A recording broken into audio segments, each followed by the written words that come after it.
네, 안녕하세요. 삶을 창조하는 연극술사입니다. 오늘도 폐경기와 갱년기에 관련된 이야기로 나눠볼까 합니다. 네, 이 시기는 노화기로 가는 어떤 전 단계임은 확실하죠. 그래서 어떤 인생의 시기를 뭐 계절로도 비유하고 어떤 특별한 어떤 특정한 이제 이름을 붙여서 이제 시기를 나누기도 하는데 분명 갱년기라는 거는 내가 그동안 살았던 삶에서 분명 또 다른 삶으로 완전히 다른 삶으로 가게 되는 거잖아요. 그러니까 어찌 보면 어떤 젊었던 시기에서 이제 노년의 시기로 가게 되는 건데 그것을 가기 전에 다시금 젊음과 늙음이 무엇이지? 그다음에 내가 지금 젊은 시기에서 노년의 시기로 가는데 그건 또 나에게 있어서는 어떤 의미지? 라고 물어보는 시기인 듯 싶어요. 그러니까 내 나름대로 젊음과 늙음에 대한 정의도 스스로 내려봐야 되고 그게 어떤 외부에서 정해져 버린 그런 이야기들이 아니라 내 내부에서 젊음과 늙음이라는 게 무엇이구나라고 스스로의 어떤 나름대로의 개인적인 정의가 있어야 되고 거기에 따라서 또 개인적인 삶을 어떻게 나는 살았지, 어떻게 살 거지라는 거를 점검하는 시기. 그 중간에 갱년기, 폐경기, 그때가. 그래서 다시 한번 리셋을 하기 전에 내 인생을 다시 한번 살펴보고 점검해 보는 요 시기라는 말이 맞는 듯 싶습니다. 그래서 오늘은 요 부분을 어떤 에너지적인 부분에서 이야기를 한 부분이 있어서 그 부분을 갖고 좀 제가 이야기를 나눠볼까 합니다. 어떤 거냐면 제가 요즘 읽고 있는 요 책이에요. 제가 지금 소개하고 있는 여성의 몸 여성의 지혜에서 이 분이 어떤 분인지는 저는 모르겠어요. 근데 어 페리다 쇼라는 분이 이렇게 요 정의를 좀 내렸어요. 어떻게 내리셨냐면 월경기 동안 여성의 에너지는 마치 전기 충전을 하듯 교류로 흐른다. 반면 폐경기 때는 에너지의 흐름이 직류처럼 증가하고 일정해진다. 그때 우리는 위대한 지혜에 우리를 열어둘 수 있을 정도까지 에너지로 충전된다라고 이야기가 나왔습니다. 네, 그러니까 계속 우리가 어떤 월경기를 사는 그 시간 동안에는 에너지가 교류의 에너지라는 거죠. 근데 제가 이제 교류라는 에너지는 어떤 에너지인지 제가 한번 일단 의미를 좀 살펴보겠습니다. 교류는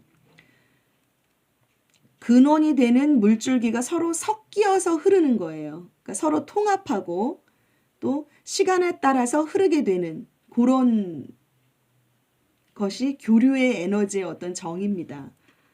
그러면 요 말이 이제 그 월경기 동안의 삶은 그러니까 소위 뭐 어떤 시기로 나눈다면 그쵸. 그러니까 갱년기나 폐경기 이전에 그때의 삶이잖아요. 보면 그 에너지의 흐름도 이러한데 우리의 삶도 그렇잖아요. 그때는 정말 다양한 활동을 하고 다양한 사람들을 만나고 다양한 것들을 접할 수밖에 없는 또 다양한 것들을 경험할 수밖에 없는 시기인 것 같아요. 뭐 그 시기에 이제 다 이루어지잖아요. 뭐 결혼, 출산, 어떤 내가 하고자 하는 일에서의 어떤 명예를 이루기도 하고 또 실패를 하기도 하고 뭐 누구와의 관계에서 어떤 뭐 불협화음을 일으키기도 하고 또 뭐 온화한 관계를 이루기도 막 다양한 것들을 경험하게 되는 시기가는 분명한 것 같아요. 그래서 에너지적으로도 설명이 이때는 교류의 에너지라고 정의한 것이 저는 되게 공감이 되었습니다. 근데 이제 폐경기, 즉 갱년기 때는 직류의 에너지예요. 직류처럼 증가한다고 합니다. 에너지가. 그러면 직류라는 거는 고든 흐름의 에너지예요. 그리고 방향이 일정합니다. 일정한 전기의 흐름, 또 어떤 계통을 직접 계승하고 있는 그런 부분을 우리가 직류라고 하는데 또 그러면 방향이 일정한 전기의 흐름이잖아요. 그러니까 한 곳에서 에너지를 받는 거예요. 그러니까 다양한 곳에서 에너지를 받는 것이 아니라 받았던 어떤 교류의 에너지를 지냈던 그 시기가 아니라 이제는 한 곳에서 에너지를 받습니다. 저는 이제 그 한 곳에서 에너지를 받는다라는 것이 자기의 깊은 내면이라는 생각이 들거든요. 이 시기가. 그래서 노하기로 가기 전에 다시 한번 내 인생을 리셋해보고 생각해 봐야 되는 시기구나. 그 에너지상의 흐름에 있어서도 어떻게 필수 필연적으로 이렇게 한 곳의 에너지를 받게 될 수밖에 없는 거예요. 그렇다면 내 내면의 에너지를 이제 받게 되지 않을까.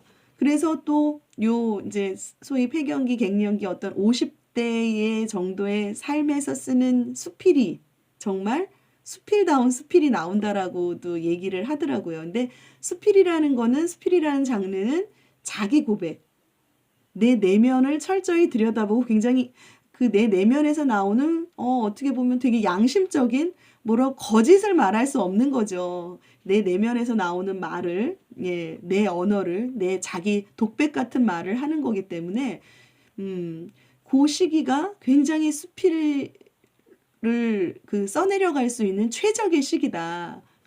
가장 좀 다른 사람들도 공감을 할 수 있는 그런 수필이 나올 수 있는 그 시기가 그거를 쓸 수 있는 시기가 50대 요 때. 그렇다면 그런 자기 고백을 할 수 있으려면 이런 것이 에너지가 다른 곳을 보고 있다라면 외부를 향하고 있거나 다양한 것들을 보고 있다면 가능하지 않을 것 같아요. 자기 내면을 깊숙이 바라봤을 때 가능한 것 같거든요. 그래서 이거를 에너지의 흐름으로 이렇게 이야기한 부분이 되게 공감이 돼서 이 부분을 읽어드렸습니다. 네. 한번 오늘은 에너지의 흐름으로 저희 갱년기, 네, 폐경기를 한번 바라보았습니다. 네, 다음번에 또 준비하겠습니다. 고맙습니다. 안녕.